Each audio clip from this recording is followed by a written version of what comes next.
ये मोदी की गारंटी पूरी कौन करेगा? वन नेशन वन लीडर ये चाहते हैं, एक ही तानाशाह इस देश के अंदर बचेगा, एक ही तानाशाह। तो दोस्तों बड़ी खबर सामने आ रही है कि दिल्ली के कथित शराब घोटाले से जुड़े मनी लॉन्ड्रिंग के केस में अरविंद केजरीवाल को जमानत मिल गई है थोड़े दिनों के लिए, जब तक के चुनाव चालू है। 1 जून तक आई थिंक बताया जा रहा है कि 1 जून तक के लिए केजरीवाल को जमानत मिल गई है। और केजरीवाल को 24 घंटे भी नहीं हुए थे कि जमानत मिले हुए उन्होंने आते ही बीजेपी पर हमला बोल दिया है। और इतना बड़ा हमला बोला है कि उन्होंने बताया कि कहीं से भी बीजेपी की सीट आ नहीं रही, अगर आ भी गई तो वो कुछ दिनों के मेहमान हैं मोदी जी के, कुछ दिन ही प्रधानमंत्री रहने वाले। अगर कभी बन भी गई तो पहली बार तो उन्होंने कहा कि मोदी जी की पहली बार तो प्रधानमंत्री बन ही नहीं रहे, अगर बन भी गए तो 16 महीने के बाद। जैसा कि बताया जा रहा है कि मोदी जी 76 ईयर्स के हो जाएंगे, तो जैसा कि बीजेपी में 76 ईयर्स के जो भी नेता हो जाता है तो वो प्रधानमंत्री का पद खाली कर देता है। इसके बाद कौन बनने वाला है, जैसा कि केजरीवाल ने बताया कि अमित शाह को प्रधानमंत्री बनाने वाले हैं मोदी जी। ये सब इस वीडियो में इन्होंने इतना हल्ला बोला है, बीजेपी पे जमकर धोया है कि मैं आपको बता नहीं सकता। पूरी भरी मंच में दोपहर के टाइम केजरीवाल ने एक अलग ही लेवल में भाषण दिया। तो दोस्तों वही वीडियो में आज कवर करने वाला हूं, आपको दिखाने वाला हूँ केजरीवाल ने क्या क्या कहा है। एक बेहद खतरनाक मिशन चालू किया हुआ है प्रधानमंत्री जी ने, बहुत ही खतरनाक। देशवासियों को यह समझने की, अब जब मैं बोलने जा रहा हूं, समझने की जरूरत है। उस मिशन का नाम है वन नेशन वन लीडर। देश के सारे नेताओं को खत्म करना चाहते हैं मोदी जी, और इसको 2 स्तर के ऊपर इस मिशन को चला रहे हैं। जितने विपक्ष के नेता हैं उनको जेल भेजेंगे, और जितने बीजेपी के नेता हैं उनको सबको निपटा देंगे, उनकी राजनीति खत्म करते जाएंगे। अगर ये चुनाव जीत गए, इन्होंने बीजेपी का एक नेता नहीं छोड़ा। आडवाणी जी की राजनीति खत्म कर दी इन्होंने, मुरली मनोहर जोशी की राजनीति खत्म कर दी, सुमित्रा महाजन की, शिवराज सिंह चौहान जिसने मध्य प्रदेश का चुनाव जीत के दिया इन लोगों ने, शिवराज सिंह चौहान ने उसको मुख्यमंत्री नहीं बनाया, उसकी राजनीति खत्म कर दी। वसुंधरा राजे की राजनीति खत्म कर दी इन्होंने, खट्टर साहब की राजनीति खत्म कर दी, डॉक्टर रमन सिंह की राजनीति खत्म कर दी। अब अगला किसका नंबर है? योगी आदित्यनाथ। अगर ये चुनाव जीत गए, मेरे से लिखवा लो, 2 महीने के अंदर उत्तर प्रदेश का मुख्यमंत्री बदल देंगे। योगी आदित्यनाथ की राजनीति खत्म करेंगे, उनको भी निपटा देंगे। यही तानाशाही है दोस्तों। वन नेशन वन लीडर ये चाहते हैं, एक ही तानाशाह इस देश के अंदर बचेगा, एक ही तानाशाह इस देश के अंदर बचेगा। हमारा देश बहुत महान है, 4000 5000 साल पुराना हमारा देश है। इसके पहले पिछले 4000 साल में कई मौके आए जब इस देश के ऊपर तानाशाहों ने कब्जा करने की कोशिश की, लेकिन हमारे देश के लोगों ने उन तानाशाहों का तख्ता उखाड़ के फेंक दिया। जब जब हमारे देश में ऐसा मौका आया कि तानाशाह ने हमारे देश के ऊपर कब्जा करने की कोशिश की, इस देश की जनता ने उसका तख्ता उखाड़ के फेंक दिया। आज एक तानाशाह इस देश से जनतंत्र खत्म करना चाहता है, आज एक तानाशाह इस देश से लोकशाही खत्म करना चाहता है। मैं पूरे तन मन धन से लड़ रहा हूं, संघर्ष कर रहा हूं उस तानाशाह के खिलाफ। 140 करोड़ लोगों का साथ चाहता हूं मैं। मेरे अकेले के करने से नहीं होगा।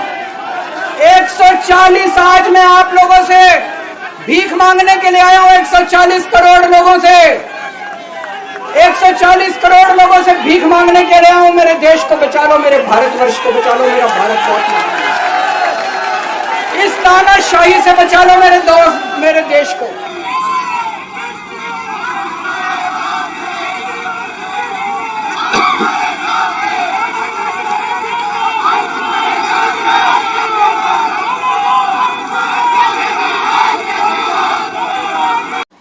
केजरीवाल को क्यों गिरफ्तार किया?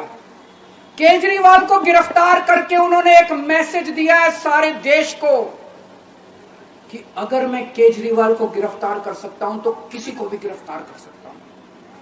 किसी कोई केस नहीं होगा, कोई मामला नहीं होगा, तब भी मैं तुमको गिरफ्तार कर सकता हूं। अब एक बहुत महत्वपूर्ण बात करने जा रहा हूं, उसको ध्यान से सुनना। ये लोग इंडिया गठबंधन से पूछते हैं आपका प्रधानमंत्री कौन होगा। मैं बीजेपी से पूछता हूं आपका प्रधानमंत्री कौन होगा। आप लोग सोच रहे होंगे केजरीवाल क्या बात कर रहा है, मोदी जी होंगे। नहीं, मोदी जी अगले साल 17 सितंबर को 75 साल के हो रहे हैं। बीजेपी के अंदर मोदी जी ने 2014 में मोदी जी ने खुद ने रूल बनाया था कि बीजेपी के अंदर जो भी 75 साल का होगा उसको रिटायर कर दिया जाएगा। सबसे पहले आडवाणी जी को रिटायर किया गया, उसके बाद मुरली मनोहर जोशी जी को रिटायर किया गया, फिर सुमित्रा महाजन को रिटायर किया गया, फिर यशवंत सिन्हा को रिटायर किया गया। अब मोदी जी अगले साल 17 सितंबर को रिटायर होने वाले हैं। तो मैं बीजेपी से पूछना चाहता हूं आपका प्रधानमंत्री का दावेदार कौन है। दोस्तों, अगले साल 17 सितंबर तक अगर इनकी सरकार बनी तो उस पर भी आऊंगा मैं। अगर इनकी सरकार बनी तो पहले अगले 2 महीने में योगी जी को निपटाएंगे ये, और उसके बाद मोदी जी के सबसे खास अमित शाह को ये प्रधानमंत्री बनाएंगे। तो मैं लोगों को, देश के लोगों को आगाह करना चाहता हूं, मोदी जी अपने लिए वोट नहीं मांग रहे। मोदी जी अमित शाह को प्रधानमंत्री बनाने के लिए वोट मांग रहे हैं। मैं पूछना चाहता हूं मोदी जी से और अमित शाह जी से, ये मोदी की गारंटी पूरी कौन करेगा? क्या अमित शाह मोदी की गारंटी पूरी करेंगे? जब आप अगर जो वैसे तो मेरे को लगता है मैं भी आऊंगा उसके ऊपर, मुझे नहीं लगता इनकी सरकार बन रही है, लेकिन जो बीजेपी को वोट देने जाएं वो ये सोच के जाना कि आप मोदी जी के नाम पे वोट नहीं दे रहे, आप अमित शाह के नाम पे वोट दे रहे।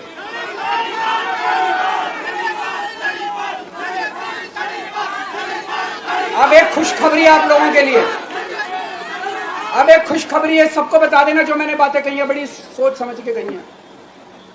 वहां बैठ के यही सोच रहा था 50 दिन से।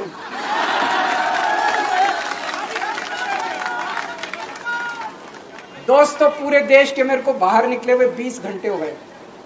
इन 20 घंटों के अंदर भी मैंने रात भर में जनता से बात कर रहा था, लोगों से फोन कर रहा था।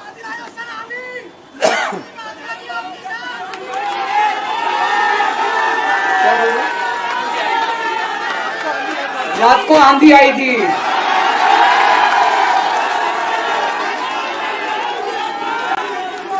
पिछले 20 घंटे में मैंने जो बातचीत करी है, कई बड़े बड़े एक्सपर्ट से बात की, चुनाव विश्लेषकों से बात की, सेफोलॉजिस्ट से बात की, जनता से बात की, फोन पे लोगों से। मेरा अपना आकलन है कि 4 जून के बाद इनकी सरकार नहीं बन रही, मोदी सरकार नहीं बन रही। दोस्तों, अगर मैं गलत हूं तो मेरे को बताना। हरियाणा में इनकी सीट कम हो रही है, राजस्थान में कम हो रही है, कर्नाटक में कम हो रही है, दिल्ली में कम हो रही है, बिहार में कम हो रही है, महाराष्ट्र में कम हो रही है, कर्नाटक में कम हो रही है, बंगाल में कम हो रही है, झारखंड में कम हो रही है। बढ़ कहां रही है? यूपी में कम हो रही है, बढ़ कहां रही है? बड़े एक भी जगह इनकी सीटें नहीं बढ़ रही हैं। मेरा अपना मानना है, और सट्टा बाजार में भी वो चल रहा है, इनकी 220 से 230 के बीच में सीट आ रही है, उससे ज्यादा सीट नहीं आ रही। केजरीवाल ने तो दोस्तों, जैसा कि आपने अभी केजरीवाल का जो स्पीच सुना, उसमें केजरीवाल ने मोदी जी को तानाशाह कहा और भी बहुत सारी बातें कही। इसमें आपकी क्या राय है कमेंट करके ज़रूर बताना, और आपको वीडियो अच्छी लगी तो लाइक करें, कमेंट करें और शेयर करें। अगर आप हमारे चैनल पे न्यू हैं तो दोस्तों चैनल को सब्सक्राइब कर दें। मिलते हैं किसी एक अच्छी मुलाकात के साथ।